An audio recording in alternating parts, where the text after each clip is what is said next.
श्रीमद् भागवत महात्म्य को श्रवण कर रहे थे। भागवत जी के प्रथम स्कंद के प्रथम श्लोक में भगवान वेदव्यास जी ने सत्य स्वरूप परमात्मा को प्रणाम किया है, ध्यान किया है। कैसा स्वरूप है उनका? बोले जिससे इस संपूर्ण चराचर सृष्टि का जन्म होता है। जन्माद्यस्य यतोन्वयात् इतरतः, जिसने ये धरती बनाई, जिसने ये आकाश बनाया, जिसने पहाड़ पर्वत नदी तालाब वृक्ष पशु पक्षी जानवर मनुष्य आदि बनाए, संपूर्ण चराचर सृष्टि का जिससे जन्म होता है। जन्माद्यस्य, जन्म होने के बाद संपूर्ण सृष्टि का जो विधिवत पालन करे। बालक का जब जन्म हो गया तो जन्म होने के बाद में स्वाभाविक बालक को भूख तो लगेगी, तो पेट कैसे भरा जाए? तो जन्म देने वाला भी वही है और पेट भरने वाला भी वही है। नन्नासा नवजात शिशु अभी अभी जिसने मां के गर्भ से जन्म लिया, तुरंत उस बालक का पेट भरने के लिए उसी ब्रह्म ने मां के स्तनों में दुग्ध भेज दिया, दूध भेज दिया। तो जिससे जन्म होता है, जिससे पालन होता है और जो संपूर्ण चराचर सृष्टि को अपने आप में विलीन कर लेता है, जो जानने में बड़ा कठिन है। अर्थेषु अभिज्ञः, बिना उसकी कृपा के जाना नहीं जा सकता। ईश्वर की कृपा से ही जीवात्मा ईश्वरीय स्वरूप का बोध कर सकता है, अन्यथा यूं ही दुनिया में भटकता भले ही रहे, जान नहीं सकता। सोई जानहि जिहि देहु जनाई, जो जानहि ताहि देहु जनाई। सोई जानहि जिहि देहु जनाई, सो जानहि ताहि देहु जनाई। जानत तुमहि तुमहि भय जाई, जानत तुम्हें भई जाई। सोए जानहि जिहि देहु जनाई, सो जानहि ताहि देहु जनाई। अर्थेषु अभिज्ञः, जो जानने में बड़ा ही कठिन है,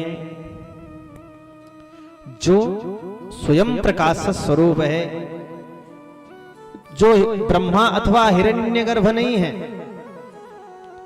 जिन्होंने स्वयं ब्रह्मा जी को भी अपने वेदार्थ ज्ञान का प्रतिपादन करके बताया। तेने ब्रह्महृदाय आदि कवये मुह्यन्ति यत्सूरया।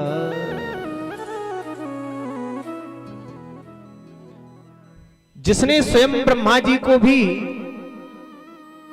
तत्व ज्ञान प्रदान किया है। जिस प्रकार से तेजोमय सूर्य रश्मियों में जल और जल की जल स्थल की भ्रांति होती है, उसी प्रकार से ये संपूर्ण चराचर सृष्टि मिथ्या होने पर भी सत्यवत प्रतीत हो रही है। ऐसे सत्य स्वरूप परमात्मा को हम प्रणाम करते हैं। ये सत्य क्या है? सत्य ही तो वास्तव में धर्म है, और धर्म ही सत्य है। इसलिए मनुष्य को अपने जीवन में धर्म आचरण करना चाहिए। जो धर्म के सहारे जीवन जीते हैं उन्हीं पर भगवान की कृपा होती है। साहब बोलो राधे राधे। राधे राधे। धर्म न दूसर सत्य समाना, धर्म न दूसर सत्य समाना, धर्म न दूसर सत्य समाना, धर्म न दूसर सत्य समाना।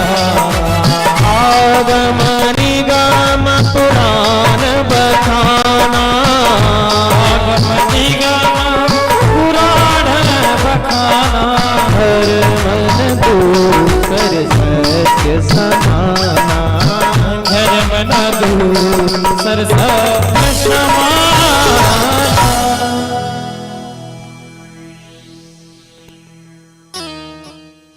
धर्म स्वयं परमात्मा का ही स्वरूप है।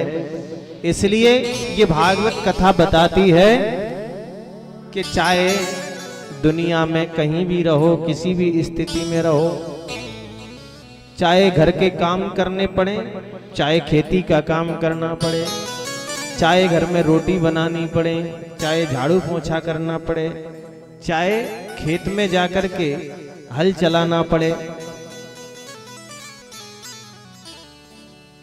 कोई भी कार्य करते रहो, लेकिन मन में ये विचार अवश्य बना रहे कि हम जो कर रहे हैं उसमें कहीं हमारे द्वारा अधर्म तो नहीं हो रहा है, धर्म के सहारे जीवन जी रहे हैं कि नहीं।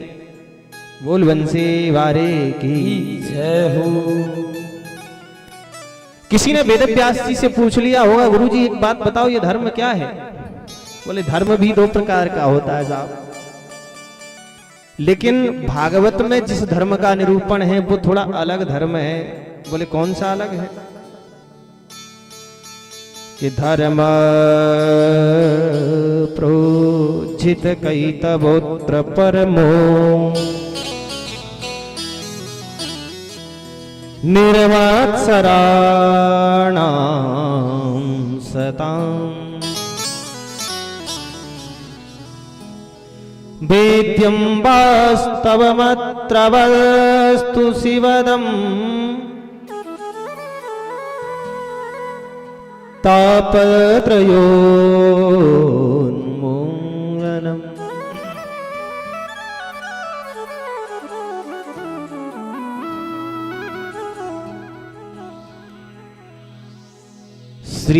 श्रीमद्भागवते महामुनिकृते किं वा परैरीश्वरः सद्यो हृद्यवरोध्यतेऽत्र कृतिभिः शुश्रूषुभिस्तत्क्षणा। बोल वृंदावन बिहारी लाल की जय।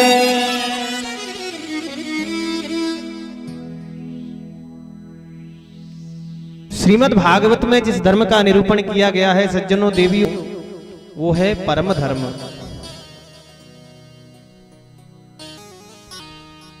पुरुषों के धर्म, माताओं के धर्म, बहुत से धर्म ये सांसारिक धर्म है। भोजन बनाना भी धर्म है, बच्चों को सेवा करना, बच्चों के लिए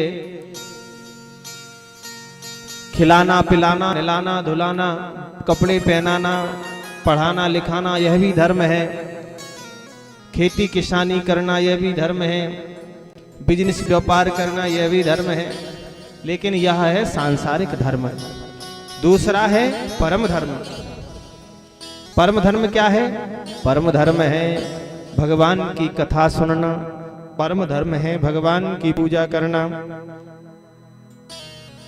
परम धर्म है यज्ञ कराना, कथा कराना, परम धर्म है संत ब्राह्मण भोजन कराना, भंडारे कराना, यह परम धर्म है। निर्मत्सराणां सताम्, ये परम धर्म संतों के पास उपलब्ध रहता है। संतों के जानने योग्य, मनीषी जनों के जानने योग्य, ज्ञानवान पुरुषों के जानने योग्य यह परम धर्म है। गुरुजी ये धर्म कैसा है? बोले ये परम कल्याणकारी धर्म है। शिवदम शिवम कल्याणम, बड़ा ही कल्याणकारी ये धर्म है, सदा सर्वदा कल्याण कर देने वाला है।